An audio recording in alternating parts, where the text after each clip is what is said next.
Hello. We saw Moulin Rouge on Broadway finally. We saw my cousin Marianne, who was visiting New York.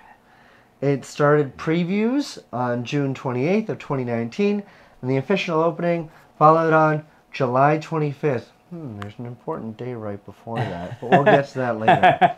However, on March 12, 2020, the production was suspended due to the COVID-19 pandemic, with at least 4 cast members contracting the virus shortly after.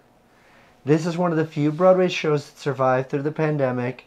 At the 74th Tony Awards, Moulin Rouge received 14 nominations and won 10 awards. The most for the evening, including Best Musical. Keep watching to see why this show won so many Tony Awards, and if it's still worth seeing 5 years later.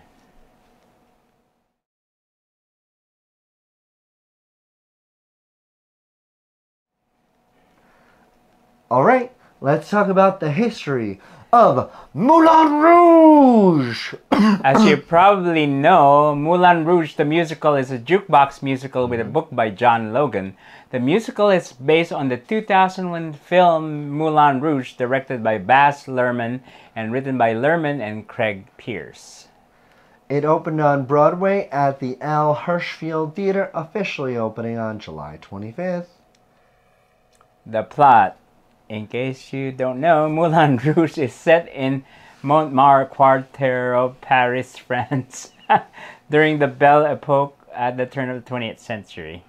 The musical relates to the story of Christian, a young composer who falls in love with cabaret actress Satine, who is the star, sparkling diamond of Moulin Rouge. Similar to the film, the musical score weaves together original songs with popular music, including songs that have been written in the 17 years since the film's premiere. The cast, when it opened, the original cast was the main 2 characters are Aaron Christian. Tveit is playing Christian, and Karen Olivia was playing Satine. Karen Olivo. Oh, I'm sorry. When we saw the show, Christian was now played by Derek Klena, and Satine by Courtney Reed. Courtney Reed we saw as Jasmine from Aladdin. The music.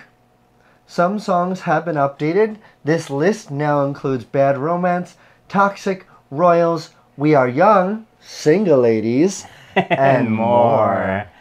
Like a Virgin song was no longer in the Broadway production, unfortunately. For the music, I do wonder if there's two parts to this. If, say, the musical ran for 10 years, if there's something in the writing of it saying you can update the songs to more relevant songs, or if, say, it went off Broadway and came back for a revival, if you were then allowed to, at that point, put in new music. Because that's what this musical seems like it could be best for. Right, adaptation. Exactly.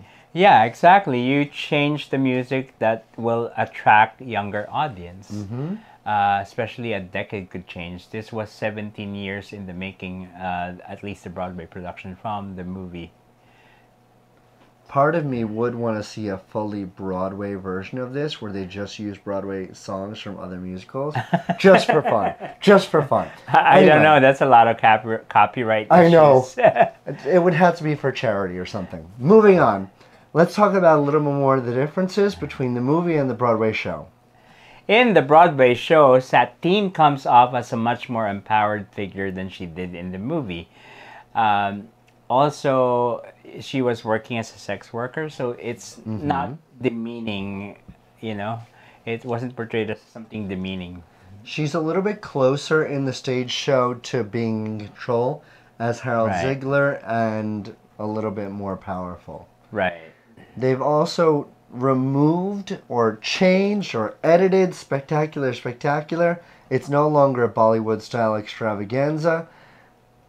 Of course, because of cultural appropriation, none of them are Indians. It's a more generic love story now. And then no longer does a rival performer betray Satine in the Broadway version. Yeah, that's more like girl power. Girls gotta stick together. So let's talk about the Tony nominations. 10 wins. Yes. That's a lot. Yeah. Well, the most coveted award is Best Musical. And then Best Direction of a Musical, and then Best Choreography, and then Best Leading Actor in a Musical, Aaron Tveit. And Best Featured Actor, which was Danny Burstein. The Scenic Design, Costume, Lighting, Sound Design, and Orchestrations. Wow. That's a lot. Amazing. Someone was busy. So, what did you think of the show? Okay. Something about live theater, especially with Moulin Rouge, it's about a club, about live performances. Naturally, it would translate so well on Broadway. There is a reason why it won all those awards. Even after 5 years, we love the show. I think it's so much better. It brings more dimension to the story. And the music, you have to hear these live actors sing and dance in front of you. Yeah.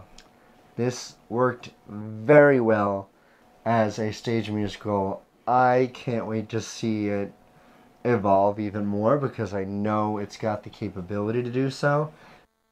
Some musicals, once you write them, that's going to be kind of the end of it. Right. This musical seems like it's able to be a lot more versatile, which is true. Like double points. So hopefully we'll see it has longevity. It lasted 5 years so far. And if you haven't seen it, we strongly recommend to see the show, especially if you're a big musical fan. If you love the original movie back in 2001, this is an updated live version. Go see it if you get the chance. Highly recommended. 2 thumbs up. This is a fun show. Definitely go to see it. You're going to have a little bit of party while you're at the Moulin Rouge. Speaking of fun, if you want to have more fun watching us on Broadway, please subscribe, like that click that notification bell to get notified of any new videos. We'll try to give at least 2 to 4 videos a month. Also share, comment, and tell us what you think we should go and do. We would love to hear from you. Use the comment box below. Thank you for watching, and That's see Rod. you next time. That's Finn. See ya. We're Sang Media. 'Cause we can. 'Cause we can. 'Cause we can.